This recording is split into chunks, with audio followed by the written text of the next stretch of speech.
on me.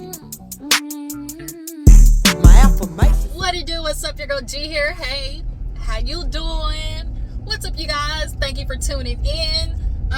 Your girl G here, wanting to catch up on a few things, starting with Real Housewives of Atlanta. I know this review's coming hella late, but I was out of town. I got my nieces and nephew with me, so y'all know how that is. Kids got to be entertained. And then as well, I had to get my hair done. You see, your girl got her wig split again. I did something a little bit different. I did like the kink-a-line twist, and I made it a bob, okay, because it's hot outside. When I tell you Texas is not playing no motherfucking games right now, it's literally like 90 degrees by 12 o'clock. By lunch 30, it's 90 degrees. So, although my last hairstyle was probably one of my favorites, I had to make a smart decision because it's finna be 95, I think, today. So yeah, I had to lighten up on the hairdo. But nonetheless, I like it. It's nice and versatile, and we're gonna move and shake with it. If y'all see a big ass horse in the back, it's because I took him to the vet today. Y'all gonna see him moving back and forth back here every now and again, so just don't be thrown off when you see that giant horse back there, all right? But like I said, you guys, Real Housewives of Atlanta, I want to go ahead and get into. We are at the finale, and I mean, this season wasn't terrible, but you can definitely tell, you know, why it took so long for them to return, point blank period. So let's go ahead and start it off. If you're new to your girl's channel, hey, how you doing? You know, make sure you hit that like button. It's free 99. That's all I can say. You know, if you gonna come over here to your girl's channel, at least hit the like button, all right? You can do that much.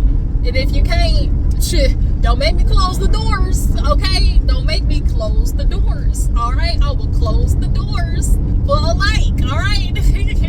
So, but yeah, you guys, let's go ahead and get into it. So we opened up the episode with kind of really just like Porsha, Phaedra, and who else? Was it Cynthia maybe? No, Lauren. Okay, so Lauren, Porsha, Phaedra, basically just checking up on her ever since her cousin Londi passed, unfortunately. Porsha, it just kind of seems really numb to it. It almost seems like, but that's kind of how death is, unfortunately. Like, everybody's grief is different, but I will say that when it comes to Londi's passing in regards to Porsha, I think she is understanding and realizing just how much she lost with Londi, not only as a family member, but Londi was kind of doing like how Lauren was for a while, was doing some uncompensated work for Porsha. Okay, that's definitely what was going on. So yeah, but nonetheless, you know, Lauren was there talking about Londi and everything like that. So then after that, I don't think they really talked about much, or like what happened with the girls with the whole Brit and Shamia thing or whatever. So speaking of Brit, I want to go ahead and knock her out the way because she had her family come down. Y'all know her and her sisters, they be having this weird relationship. Her sister went into a whole crying fit, especially after the dad died. You like, Brittany's just like, we haven't talked, you know, I haven't talked to my family since, you know, COVID. We couldn't even be in a room together, and they're all just like, we gotta do better. We gotta do better with each other. And it's like, okay. And then she's doing this like pregnancy announcement, like, well, maybe hopefully we'll be pregnant. And it's like, okay, bitch, all right, hopefully y'all pregnant. Y'all know the mom moved into a house or whatever. And then Brittany and her Negro trying to go and hop on a private jet. Who you fooling? Who are you fooling? Like, Brittany. I'm not gonna play this game with you. I'm not gonna play this game with you. You sent $250 and came to Shamia's house with toilet paper, tissue, paper towel, and some napkins. Like, The ghetto. Girl, miss me. So, yeah, so when I saw that part sitting down, I was just like, girl, good night. So, after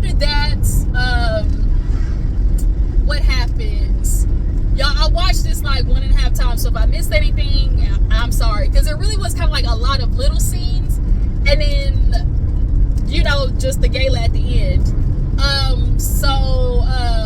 Porsha is having Phaedra, do the service, because y'all know Phaedra is the mortician lady. So, I mean, as much as we don't like Phaedra, I will tell you she was right in the aspect of getting in the field of funerals, because that's money. Because people, unfortunately, they always check out. Like, if there's anything we all are guaranteed, it's an end date. So, I mean, but nonetheless, that's what that was. So Angela, you guys, Angela goes to her therapist, which happens to be an old white lady. To me, in my mind, I was like, ugh. Like, it's not to say that a white woman can't be a therapist to minorities, but it just, when you are looking for that reflection, having somebody who can correlate or just understand a little bit of what you're going through, I think is very beneficial. Not only that, it's just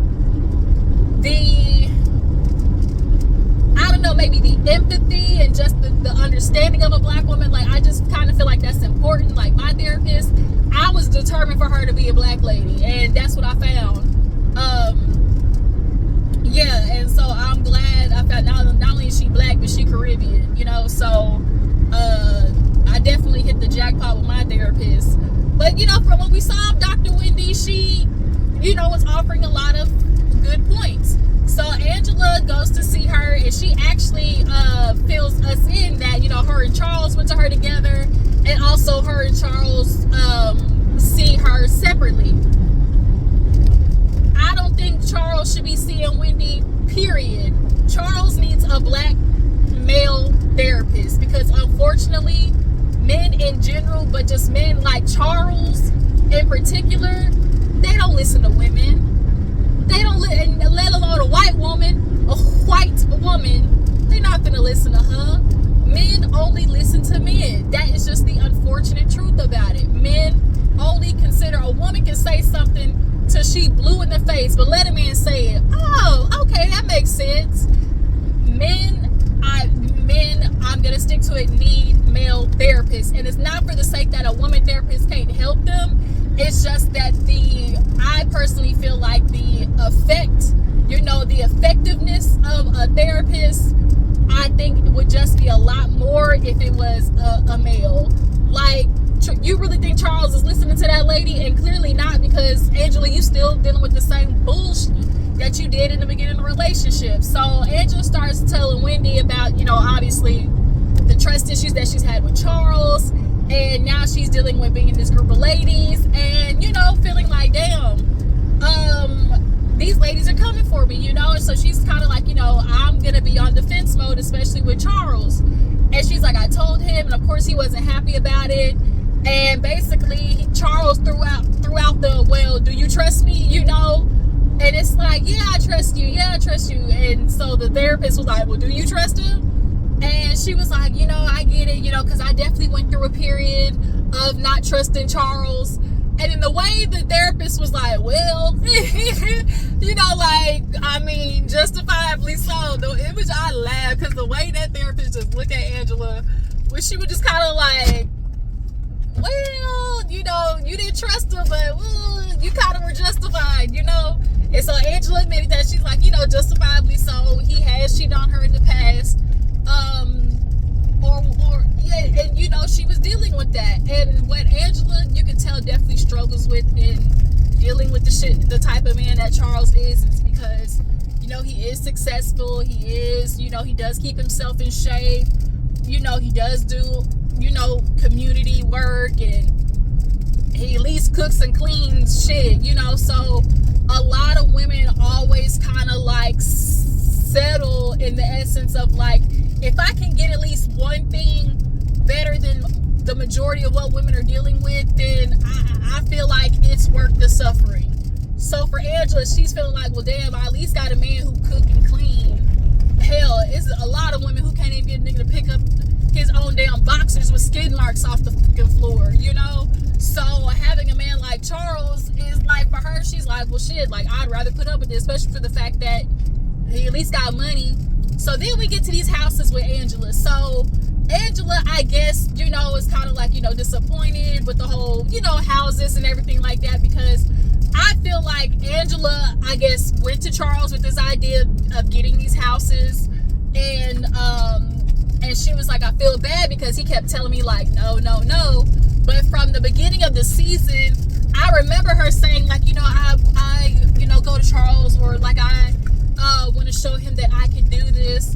So it's feeling like she came to him with the deal and basically just asked for his support. But support and funneling money into a bunch of houses that the price is constantly having to be reduced, like, is a lot. And which I get Charles in that aspect, because he is the one shelling the money out. And with all due respect, Angela, them houses wasn't given, $1 million status. It just wasn't. And then not only that, girl, why did you have 3-4 different houses on the market at the same time?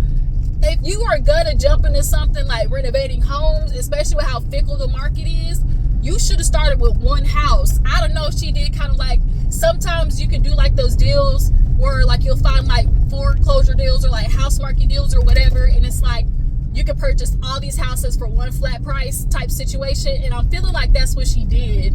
She got like a real estate investor or something like that. Ooh, sorry y'all, I'm on these back roads headed back home.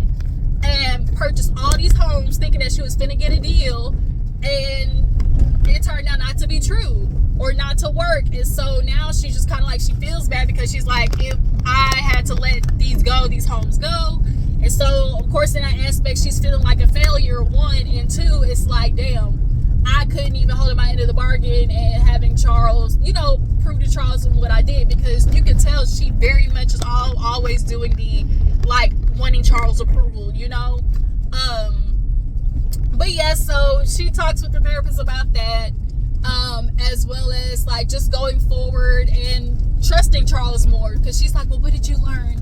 And she's like, to trust who I trust. She's like, I never trusted him before, but like, because I do now, like, I'm gonna give him that. He deserves that, or whatever.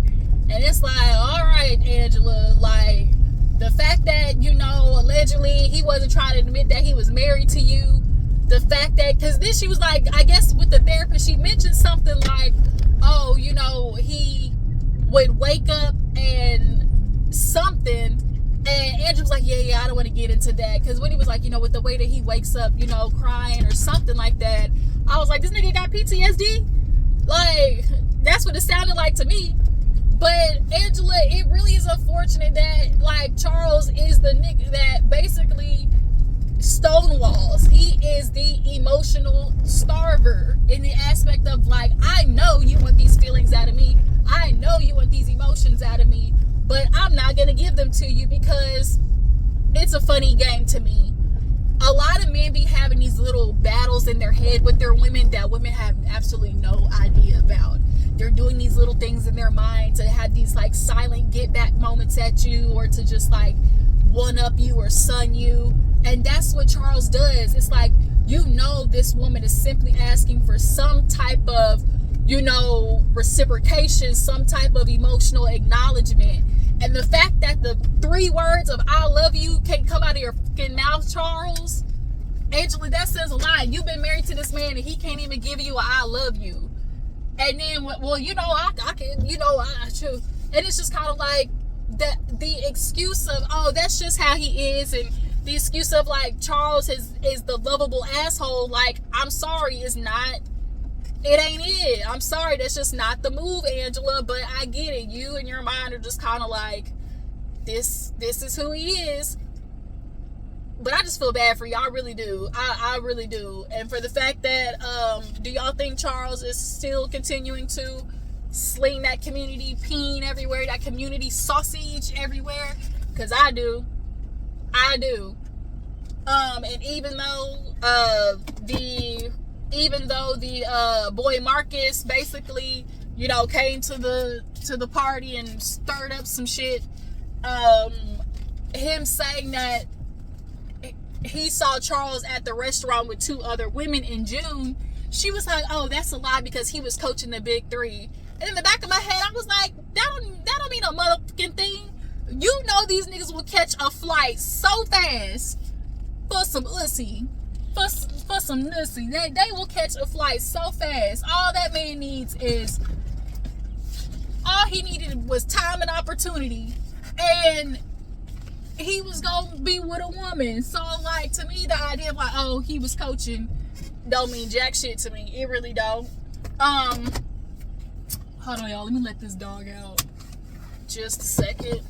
Sorry, y'all, I'm back. He don't want to go outside. He acting so complicated right now. If you ain't finna go outside, then sit your ass down, because I'm trying to record and you back there doing too much. Okay, but where was I at? Yeah, Charles. Yeah, just because you felt like, oh, he was gone coaching don't mean not a goddamn thing. But yeah, speaking of Marcus, there was a scene where Angela went to meet him, and Drew, of course, was there with her, and basically Marcus was just kind of like, he wasn't trying to say the name. He was like, this person basically is kind of like the end all be all in Atlanta. You know, they have a lot of influence. And she was like, did you get paid or whatever? And there was kind of like two stories. So basically, the first story I remember hearing was, he was like, Phaedra was walking out the party and then tapped him on or walking into the party, tapped him on the shoulder and basically kind of gave him like almost like you know what you can do, you know. And it's not like saying, not like me, you know, telling you, hey, here's the, you know, whatever. But, you know, you can walk behind somebody, kind of give them a little tap on the shoulder, and they know what's up. And it's like, I feel like I would not be surprised if Phaedra, you know, walked in, walked out, gave him a little tap on the shoulder, gave him the look. Like, here's your opportunity to be on Real Housewives of Atlanta, have your moment, da-da-da-da. Like, I would not be surprised about that. And especially with the aspect of what he said, which kind of, a lot of people may say sounds crazy, but like, to be like, oh, Phaedra, the godfather of Atlanta, I don't think he literally meant it in that capacity of like, oh, Phaedra runs Atlanta, because who the fuck is Phaedra? What I think he meant is in the aspect of like, she's the godfather in like the gay community, the LGBT community, because I'm sorry queens / punks, y'all love to have a queen. Y'all love to have y'all's HBIC. For a moment, it was, you know, Nene, which blew Nene's head up, you know, because y'all lifted her up so high. And in the essence of like, or the situation of Phaedra, you know, she does have a lot of LGBT support. And so I feel like a lot of times, you know, that was taken advantage of in essence with Phaedra. So Angela now knows like, well, bitch, Phaedra, oh, like, so we got a problem. Like, okay, we got a problem. All right, bitch. So, yeah, after Drew and Angela talk to him, we see that at the end of the episode, Angela basically tries to set up she tried to set up her moment, okay? Yeah, we all now know Phaedra is we know she's a scheme queen, all right? She always is ready to come to us with the bullshit personally all the damn time.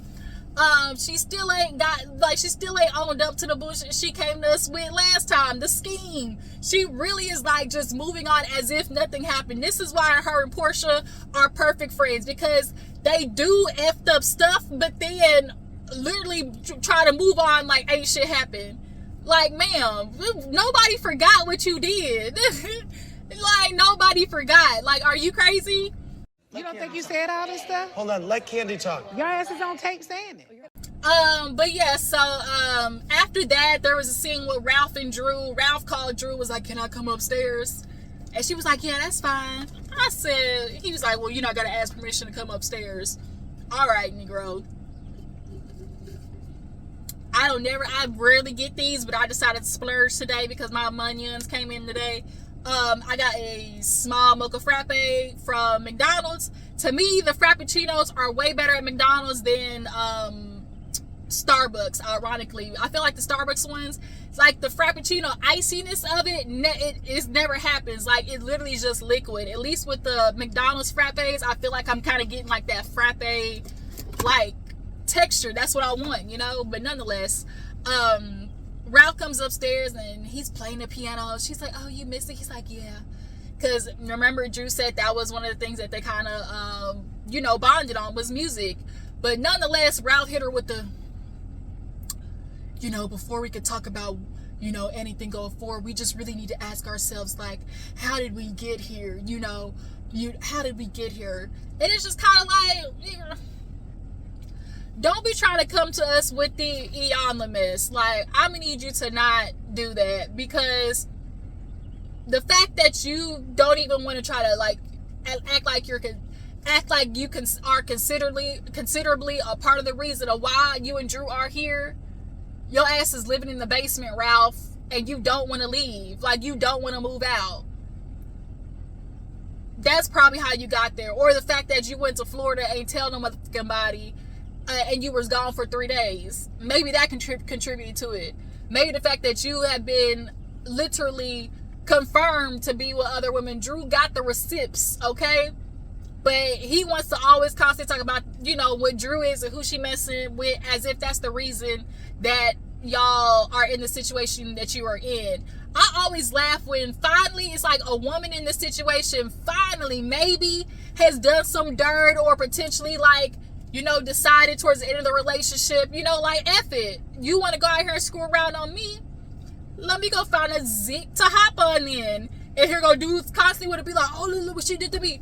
Negro, let's not act like you haven't done her dirty 4, 5, 6 times over. It's time that she finally got her lick back. And whether it be through her letting Ty munch her to the bone, because that's what it's given to me. Ty is the girl that likes messing with girls who are, like, straight but, like, curious, lesbian curious. That don't mind trying to be in a lesbian relationship, okay? Yeah, I can imagine Ty ate Drew down to the bone, and I'm not even gay. I'm not. I can appreciate a woman's beauty and everything like that, but and I find women attractive, but I'm just, like, not into women sexually. But Ty carries, like, this STEM masculine feminine energy that on a drunk night I can see how someone can be like, bitch, you didn't eat me out, like the famous words of Porsha, one of you bitches eat me out tonight. All right, I was gonna take a few shots of that Henny, okay, a few shots of that tequila, that Casamigos, and bitch, all of a sudden, next thing you know, you get munched out by a stud.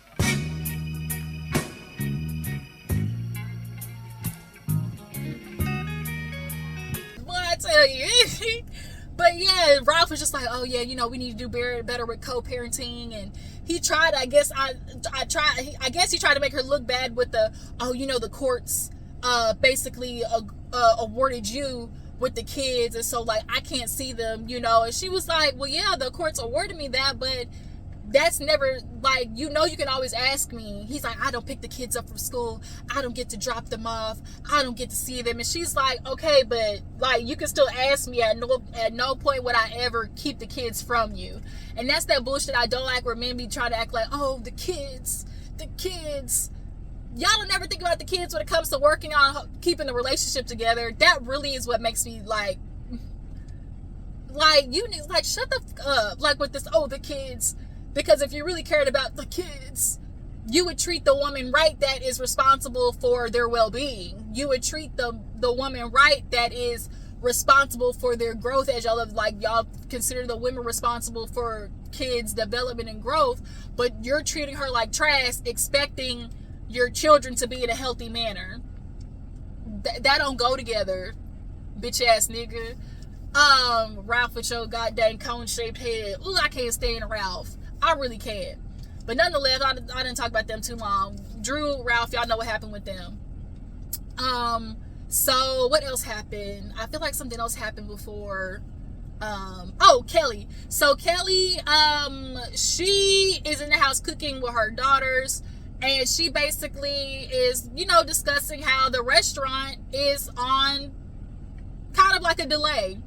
She's dealing with the lawyers, the divorce, and also with the fact that, like, I don't want to open up a restaurant and I'm still married to this nigga, because, like, what you not finna do is claim any piece of this at all, because the last restaurant, I'm pretty sure like they're co-owners in or whatever. So this next restaurant, she wants to be hers, and I definitely understand that. And one, he's gonna delay because he wants to be an asshole, and two, it's like they're always gonna want some, as much as men, it's like they're always gonna want some type of way to be able to be connected to a woman and wreak havoc and cause hell. And that's exactly why Melody, when she was with Martell, and he said, trying to, oh, you know, I want a percentage because you wouldn't have had shit without me, you know, if I wasn't helping you and supporting you. Oh, okay. How about this? Let's dissolve all this shit then, okay? Let's get rid of, dissolve all of it, all right? And I'll move on to create a whole new entity. That's what Melody did. And Martell wanted to be mad. Nope, sorry. Not in this. I guess I'll see you next lifetime. Okay? Not in this lifetime. Not in this lifetime. You finna continue benefiting off the back of me. Fuck no, you know? But I really feel sorry for Kelly because like 4 kids, dealing with divorce, all that damn money she owed that lawyer, then like being I just really do feel for Kelly. But nonetheless, it's the gala, and where did they go? Oh, Shami's performance. So Shami and y'all threw on a little, you know, performance, and Cynthia showed up, came, started shit, then left. She put a whole Ashley Darby. She came, had to go to New York, but she went to Shami and told her about what happened in the conversation with Porsha and Britt. And so when she left, and like after the performance, of course Drew came, she's like, you know, I want to make sure that the mic is on. And it's like the mic was on, but maybe needed to be turned down just a little bit. And it's like, yeah, she did hit every note, but like at the end of the day, it's like, damn, I'm on a TV show. I got execs out here. I haven't done this shit in a long time. And if there's anything I would never knock on somebody, is trying. A lot of people like, they're so worried about what are other people saying, if I mess up this and that. And it's like, if you're trying, you're already doing 100% better than the other people, because it's one thing that a lot of people don't have the guts to do is try, which is why they, you know, take jabs at other people who try to go out there and, you know, fulfill dreams, or the only thing they can do is try to make fun or like poke at you for doing certain shit, or try to find the faults in everything you do. And it's because you're actually trying, and it's something that they refuse to do. So if you're a person who's like thinking about stepping out on a limb, just do it, like them people, okay? But I like her little t-shirt song, like sitting away with your t-shirt on, because I grew up as a millennial with Miss was it Adina Howard? Picture this, I'm in my bed, body right, soaking wet, okay? T-shirt and my panties on, just how you like it. T-shirt and my panties on, waiting for you. T-shirt and my panties, got my t-shirt and my panties on. Okay, but yeah, I'm not mad at it, girl. And then the fact that she actually had backup dancers and like a whole shit bang, you know, I ain't never gonna knock that. So Brittany came. I mean, say what you want, but Brittany's been kind of like turning out little cute looks. I love the slip dress. I love the bob on Brittany. She ignored Kelly. Kelly is not here for it. Kelly gave her the...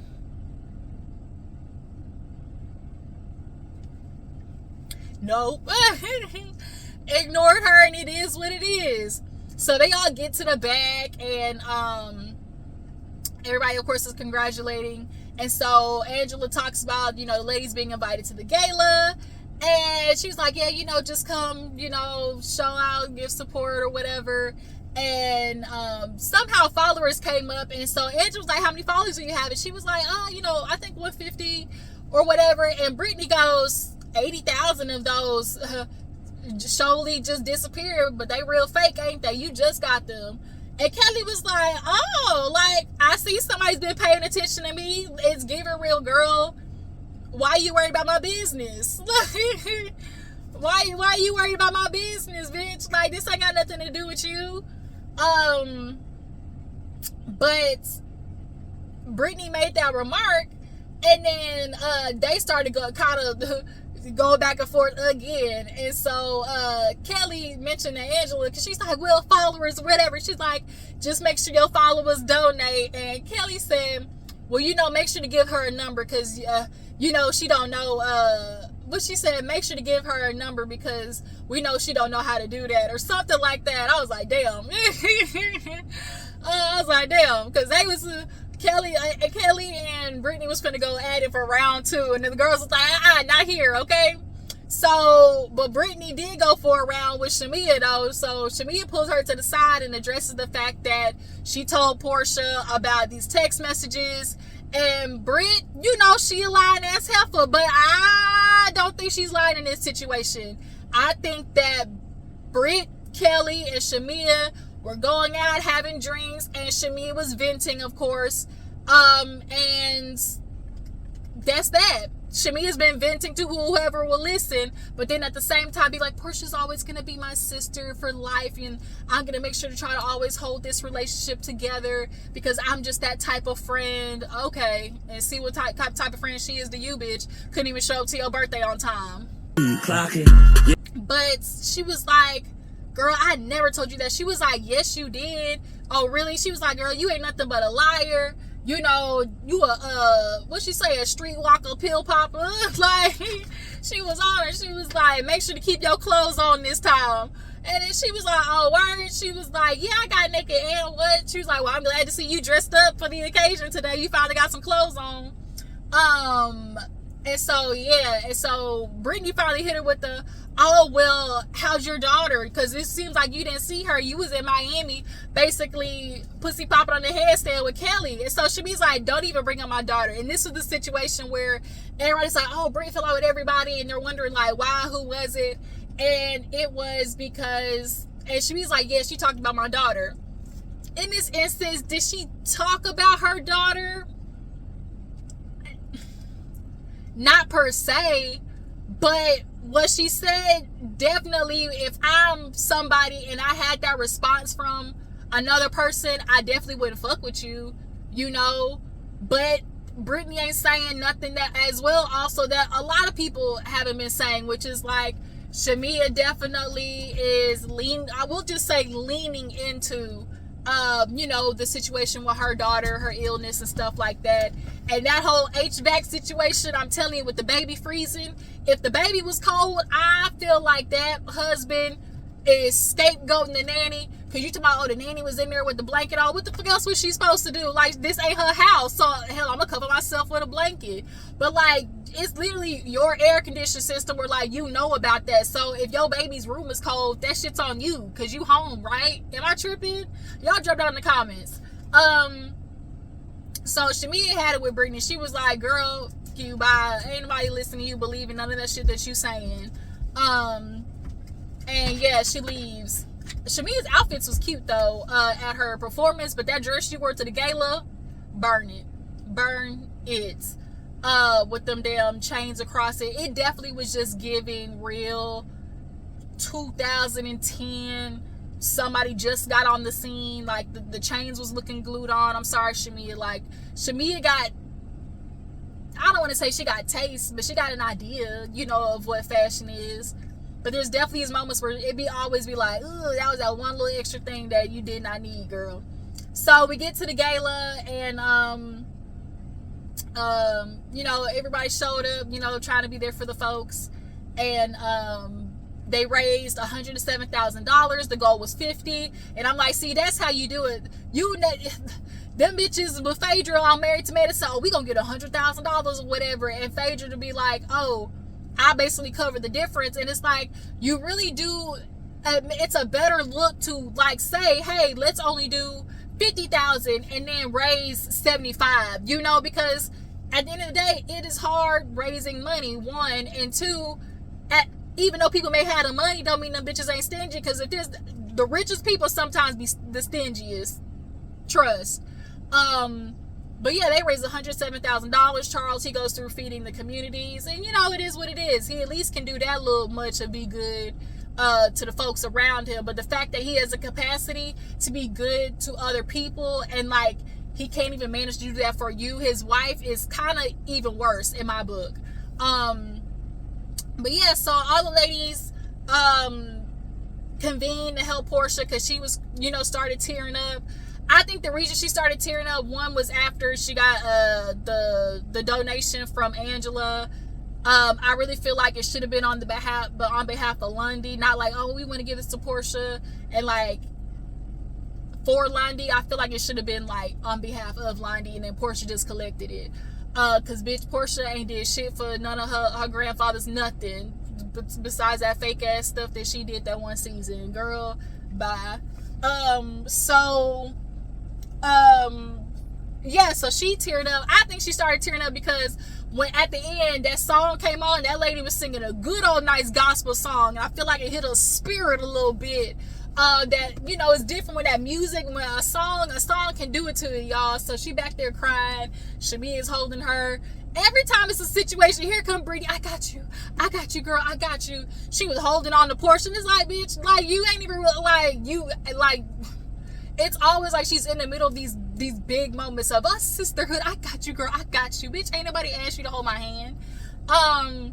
So everybody sits down in the back, and Angela starts with a game of Clue, basically telling the girls like, oh, you know, as you guys know, we had a situation where somebody at Kelly's party, you know, said some unfortunate things about Charles, and to let you guys know, I've been in contact with him. And the girls was like, word? Like, what? And so she's like, at first I thought it was Kelly because it was your event and it just kind of seemed real coincidental. Kelly was like, bitch, what? Like, huh? And so even Porsha was like, so now Kelly in it? Like, bitch, how did I get in this? And so then she was like, well, you know, also like, Britt, we haven't gotten along, so it could have been you. And so you can definitely tell she was setting up for the gimme gotcha, for like the gotcha bitch, you know, with Phaedra. And so Drew goes and gets Marcus. Marcus ain't sat down but a good hot 2 seconds before Charles came over there with the get his ass up out of here, okay? No, you get up out of here. Here go Angela. Charles, I got it. Charles, trust me. He's like, I don't trust you. She like, trust me. She definitely was trying to like record, like nigga, we making a show. Like, you fucking up the plan. Like, I got it. I'm finna checkmate his ass. Like, let me do it, you know? Charles basically just looked at him and was like, I'm gonna let you know you lucky. I feel like had them cameras not been there, it would have been on and popping. All right, the way Charles was going after that man, he was ready to get a hold of him. All right, like, he's like, you better be lucky, okay? Charles definitely walks around, as they say, he was called the enforcer, and Cynthia was like, he finna enforce some shit, all right. Oh, this review's getting too long. All right, so basically, yeah, Marcus is like tries to tell Charles, like, you know, I apologize to her, you know, I'm apologizing to you, you know, and so finally he sits down, and Angela was like, you know, Marcus, could you tell us who it was? And he was kind of like, and then he finally looked at Phaedra and was like, Phaedra, you know, you had something to do with it. Here go Phaedra. Me? What? And he's like, well, you know, you gave me a part of me felt like Phaedra was lying because of her questions. When somebody asks questions like that, or the rebuttal to a statement is the same question in which you ask them, ring the alarm. He said, you dropped the envelope. What envelope? You gave me the information. What information? Like that shit like that, you know? And so it could have been definitely a slick way of just like, let me drop this envelope with this information, and you know, you do with it as you will, and that's gonna be on you type shit. And so he's like, Phaedra, you were like the godfather. And she's like, the godfather, you know, like, this just sounds crazy. But what I really feel like that's what it is what he means is like, in the gay community, people look up to you, you know, and people would be willing to do anything for you, as I really feel like is what he's kind of like insinuating. But Phaedra's just over there, oh my God, like, I ain't got no time for that. Like, I done had my own marriage ruined on this show. I would never do no shit like that, you know. And then come to Angela, you know, that's not in my ministry, baby. Like, I got too much shit going on. And it's just kind of like, yeah, you saying that, bitch. But Angela checked and she was like, you know, you did all that shit with your old friends, and you thought you was finna come in this new group with the same old ass ways. Like, F that, girl. Like, you not finna do that. And And it's kind of like, could Angela be on to something? Because at the end of the day, Phaedra, you were moving in the old friend group with these old ladies, real shiesty. And like this season, you definitely was moving real shiesty, shady with Angela in particular, with the of course the confessional gangster ass comments and stuff like that, which is why at the reunion she was on your head top. Jesus, you ain't ready to get out? I'm getting ready to get out. We almost done with the video, okay? I told your ass to get out the car. But yeah, so Angela ripped Phaedra a new asshole, and after that, somehow Shamia and Brittany got into it because because Angela was like, oh, so you want to come over here? She's like, should we talk about you? Do your kids really see Apollo? And everybody was like, the kids, no, don't do it. And so everybody's like, no, not the kids or whatever. And Shamia was like, yeah, we definitely don't do the kids. That's what we not finna do. Because I've definitely had situations where my kids were brought up. And everyone's like, huh? She was like, yeah, I was talking to Brittany the other day, and she was basically saying like, oh, like Shia was faking. And so Brittany was like, I wasn't saying that. I was talking about why you was pussy popping in the handstand with Kelly in Miami, and you was just so concerned about your daughter's health. It's giving real, y'all be faking for the show. And so now them bitches going back and forth. It's like everybody is literally up in arms. Kelly is saying something, I think, too, to Brittany. And it kind of just ended right there. And everybody had their updates. So we get to the end of the episode. Here go Porsha. I'm just so grateful to be able to film in my house. So she got the home. And then obviously we know through if in the headlines that she was awarded the home, I think, for like the next year, 1 to 3 years, I think it was, and she's gonna have to cover the mortgage, but Simon still owes her the $40,000 a month. And it's just really thinking to myself, like, Porsha, you gave all that shit up for $40,000 a month, bitch. You was making that already. Like, what? I mean, the house is nice and everything, but that dramatic ass, she was on the treadmill running, and just like, girl, miss me with that fake ass shit. But Pilar is looking so cute and adorable. She looks more like Porsha. Pilar had the Blue Ivy effect, where she was a baby, looked just like her damn daddy. But now that she's older, Porsha's face is coming through. And I really feel some type of way about PJ with Pilar, because it's like, Porsha, you really are not admitting how much you threw your daughter on that man for the sake of being able to have Simon as a husband. You got her sitting on that Negro's lap. That shit pisses me off more than anything. And then you want to sit here with I tried to call Simon and he didn't answer. And it's like, bitch, he don't owe your daughter nothing, because he really ain't know her like that. And if he did, and you got that man calling him Papa, bitch, she got a dad, and Dennis is very much involved from what I see. And so it's like, why would you be having to call this man Papa for what? That man name should be Mr. Simon. Am I tripping?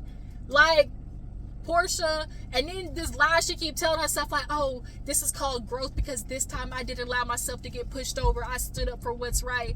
Bitch, if it was really truly growth from the last time, you wouldn't be in this situation, bitch.